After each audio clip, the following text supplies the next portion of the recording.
Bom dia a todos, senhoras e senhores que nos assistem. Quinta-feira normalmente é um dia que eu utilizo para tratar de temas nacionais, de temas amplos, tendo em vista que as pessoas que nos acompanham têm um interesse nisso. E é importante ver o que os representantes aqui no Maranhão, no Estado, também pensam a respeito.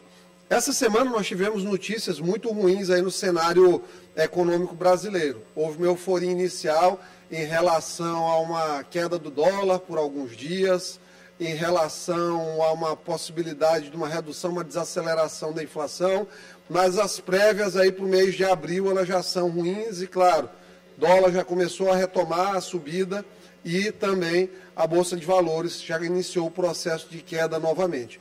Tudo isso porque nós temos aí na Presidência da República uma pessoa que ainda vive como se estivesse na década de 80, passou pela década de 90, não se elegeu, chegou no início dos anos 2000, finalmente conseguiu se eleger, num cenário favorável em que o mundo bombava do ponto de vista de commodities, a China crescia 10%, 12% de PIB ao ano e o Brasil era um parceiro comercial preferencial do país diante disso. Só que o mundo mudou, nós passamos por pandemias, nós passamos por crise energética na Europa, as coisas estão muito diferentes. Nós agora temos uma guerra em que um país com o segundo maior arsenal nuclear, do planeta Terra tem apoio do presidente da República do Brasil. O presidente da República do Brasil, numa guerra em que tem um país pequeno, que foi invadido em sua soberania, em suas terras, e um país invasor, que tem o grande porrete da energia nuclear e das armas nucleares, destruição em massa, alta tecnologia, ele disse que os dois países estão brigando porque querem, que os Estados Unidos estão estimulando a guerra na Ucrânia porque estão fornecendo armamentário à Alemanha, grandes economias do G8. Veja só, eu tenho um gigante batendo num anão e tem um cara no meio, um barbudo no meio, antigo, old fashion, que ele está dizendo, não, vocês estão brigando porque vocês querem. É desesperador a gente imaginar que nós temos esse tipo de diplomacia e de verborragia e de coprolalia. Coprolalia é um termo médico, aí quando a pessoa está na fase final de uma doença grave, às vezes uma perfuração de esôfago, alguma coisa, ele chega a expelir fezes pela boca, que é isso que o presidente da República lamentavelmente tem feito. E assim, não está certo o que está sendo construído. O governo ele não tem um plano estratégico definido. Eles fizeram um furo orçamentário para tentar cumprir parcialmente algumas promessas de campanha. Presidente que ganhou por menos de 1%, popularidade limítrofe, hoje já não ganharia com certeza a eleição, tendo em vista o grande consórcio grandes TVs do Brasil, Supremo Tribunal Federal, TSE naquele momento. Hoje ele já não ganharia e todo mundo sabe disso. Mas sigamos. Nós temos um presidente que instabiliza o mercado o tempo todo, que criou contas, as quais ele sabe que não poderá pagar sem criar déficits fiscais. E é a coisa que eu digo, quer forçar baixa de juros na marra.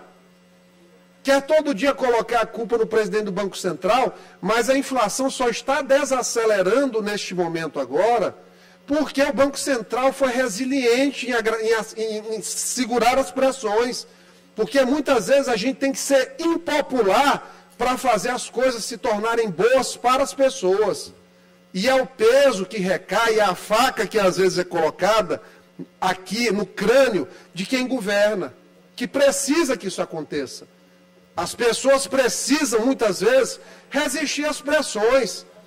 É muito fácil aumentar a folha, é muito fácil dar aumento, é muito fácil aumentar juros para vender títulos nacionais mais caros e desvalorizar o nosso dinheiro. E aí reduz o poder de compra das pessoas. As pessoas ficam mais pobres, as pessoas começam a dever, as pessoas começam a ficar negativamente cadastradas, não têm acesso a bens, não têm acesso a compras básicas, não têm acesso aos sonhos. No desespero para para poder buscar dinheiro para tapar o rombo das finanças que está sendo aberto agora com a gestão ineficaz de pessoas como Aloysio Mercadante, de pessoas incompetentes, nitidamente, como Dilma Vana Rousseff, no Banco dos BRICS, com salário de 240 mil reais, o ministro da Fazenda veio com a brilhante ideia de taxar a todo custo, até as compras, deputado Fernando Braga, da Shopee, que é aquela pessoa que ganha pouco, que sonha em andar um vestidinho bonitinho, arrumadinho, ou comprar um enxovalzinho do seu filho, aquele sonho do seu filho andar bonitinho, com um custo baixo, queriam taxar as compras da Shopee, abaixo de $50. E aí a primeira-dama brasileira, que se mete em tudo e que atrapalha, isso aí já é notório, o próprio ministro Rui Costa, da Casa Civil, já vazou para a imprensa que há um descompasso entre a interferência da primeira-dama com o próprio governo. Ela vai a uma rede social, respondeu uma página chamada Choquei, dizendo, não está taxando as pessoas, está taxando as empresas. Gente, isso aí é um grande absurdo, porque empresário, ele paga tributo, ele recolhe, só que quem paga é a população, porque o tributo ele vem embutido no preço do que você compra, está aqui, esse celular paga tributo, essa água paga tributo, a empresa está passando lá, pagando para o governo federal, aqui o pessoal está pagando ISS para a prefeitura, mas isso aqui está sendo repassado, porque senão o empresário não precisaria ser empresário. Para que ele vai ser empresário? Ele vai pagar tributo gratuitamente? Ou seja, nós vivemos uma verdadeira esquizofrenia coletiva. Tudo isso para 8 bilhões de reais, essa taxação da Shopee, uma meta que eles fizeram. Só de emenda, para não assinar a CPMI de 8 de janeiro, que agora eles estão dizendo que vão assinar, mas eu vou já tratar disso aí, eles liberaram 8 bilhões de reais, ou seja, não consegue cortar na carne, na despesa. Na sua casa, se você ganha R$2.000, você tem que viver com R$2.000, e se possível, tentar viver com 1.800, para deixar 200 lá, porque você tem que pensar no seu eu do futuro. Como eu vou estar amanhã? Como é que é a minha capacidade de trabalho? A minha voz vai estar forte para subir aqui no parlamento, minha coluna vai aguentar fazer 12 horas de cirurgia seguida quando eu tiver com 60 anos? Não vai. Então, tem que fazer por mim e pelo meu eu da manhã. Então, esse governo, anda em completo desarranjo do ponto de vista do que eles veem para a economia. Olha o que fizeram. Fizeram manobra mentindo em relação ao INSS. 8 bilhões também de furo. Fizeram aí agora a taxação até da sorte, meu Deus do céu. Taxação da sorte. Você, que é apostador, que vai fazer ali a sua apostazinha no final de semana, para tentar sair daquele momento financeiro difícil, ou com responsabilidade pela própria diversão, que é um direito da pessoa gastar aí 3, 4, 5% do que ela ganha no que ela quiser, pelo menos, em investimento de risco. A aposta é um deles. O governo está querendo 30%. Nem quando enforcaram Tiradentes, o apetite foi tão grande, era 20% do imposto naquela época, era o quinto. Era o quinto porque era 1/5, 20%. O governo Lula é pior do que a coroa portuguesa, porque eles querem taxar do apostador 15% ou 30%. Eles querem taxar do apostador 30%. E eles querem taxar da empresa mais 15%. Ou seja, é dinheiro de onde sai, dinheiro de onde chega, é dinheiro para todo lado. Porque eles estão desesperados para tentar fazer investimentos para bancar políticas populistas, perpetuação da miséria. O governo de esquerda só serve o cidadão que está pobre. Olha a listagem dos estados em que há uma maioria de dependentes de Bolsa Família, correlacione com as votações do PT e você vai ver. Onde tem pobre, o PT triunfa, porque eles se beneficiam da miséria, mas eles não querem tirar a pessoa da miséria, não. Eles querem manter ali, na desgraça. para poder chegar no final do ano, aumentar aí 1% a mais da inflação, dizer que fizeram muita coisa.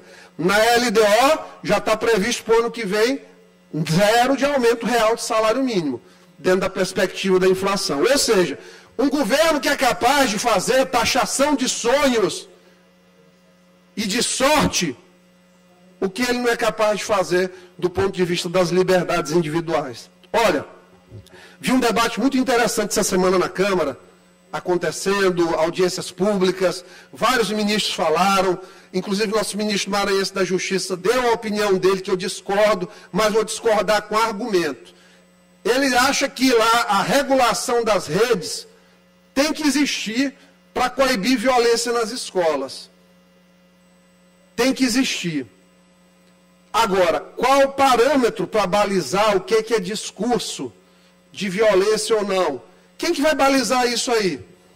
E aí que reside o problema de restrições de liberdades em imprensa, em discurso, no deputado que fala aqui na tribuna e às vezes cria uma fala num tom jocoso para tentar amenizar a dor das pessoas que muitas vezes estão no dia a dia e que a única coisa que a pessoa tem, às vezes, é utilizar uma expressão jocosa para se referir a alguém. Então, tudo isso aí tem sido relativizado, porque eles querem que a gente se apequene aqui nessa casa. As pessoas querem que o parlamentar, cada vez mais, eles se escondam. Porque a quem interessa um parlamento fraco? Interessa um judiciário forte. Judiciário que vai lá, muitas vezes, e pode acontecer, com uma canetada, resolver uma situação. E nós aqui pequenininhos, sem voz, com medo, nós vamos cada vez mais pensar aqui o que eu vou ter que falar para não ofender ninguém. Quando às vezes o caminho é dar força e dar coragem nas palavras. É em ter peito de aço mesmo e não ter medo.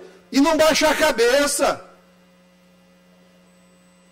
É isso que está faltando para o parlamento retomar o protagonismo, porque hoje são reféns do judiciário, são reféns de emenda parlamentar cedida pelo executivo, são reféns de migalhas. Para você ver como a manipulação, o conluio de pagamento de coisas, ele é tão grande, essas forças elas estão tão juntas. Olha o que aconteceu. Primeiro aqui me solidarizar o deputado Eduardo Bolsonaro, que foi vítima na quarta-feira de uma injusta agressão ao pai dele. E existia um debate dentro de uma comissão sobre vacinas.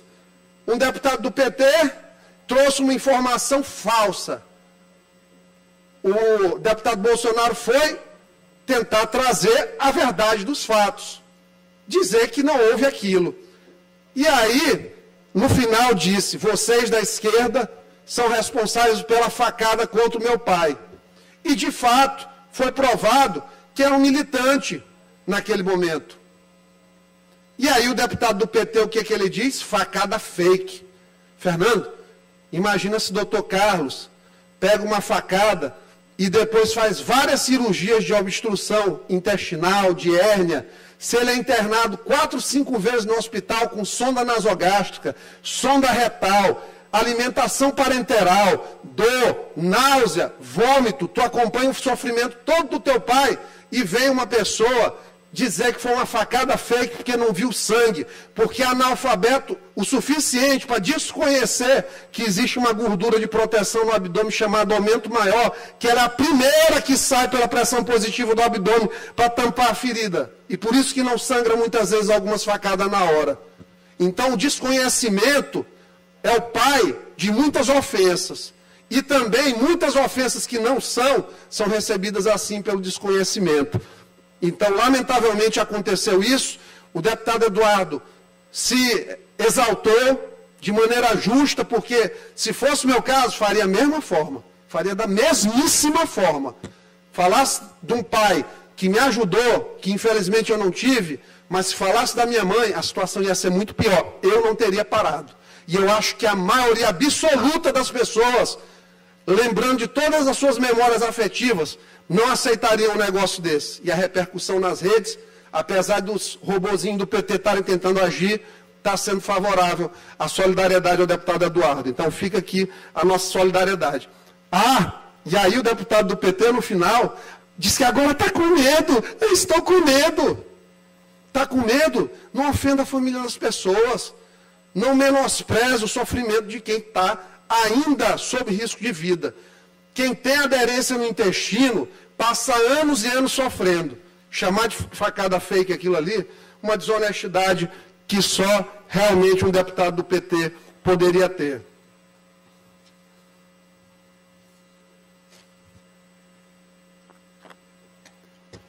Segundo ponto aqui, vamos lá. O ministro Alexandre de Moraes, ele tem a obrigação moral, de dignidade da toga que veste, de liberar todas as pessoas que estão presas por conta dos incidentes de 8 de janeiro. Concessão imediata de habeas corpus para essas pessoas que estão presas. Porque ontem, o que aconteceu? Nós vimos que essas pessoas que lá estão detidas, presas, foram acusadas de 9 crimes no Código Penal na lei antiterrorismo. Ameaça, perseguição, dano, incitação ao crime, atos terroristas, incêndio majorado, associação criminosa armada, abolição violenta do Estado Democrático de Direito e golpe de Estado. Olha, ministro Gonçalves Dias, se eu estivesse no lugar dele, eu acho que eu procuraria já me entregar numa delegacia.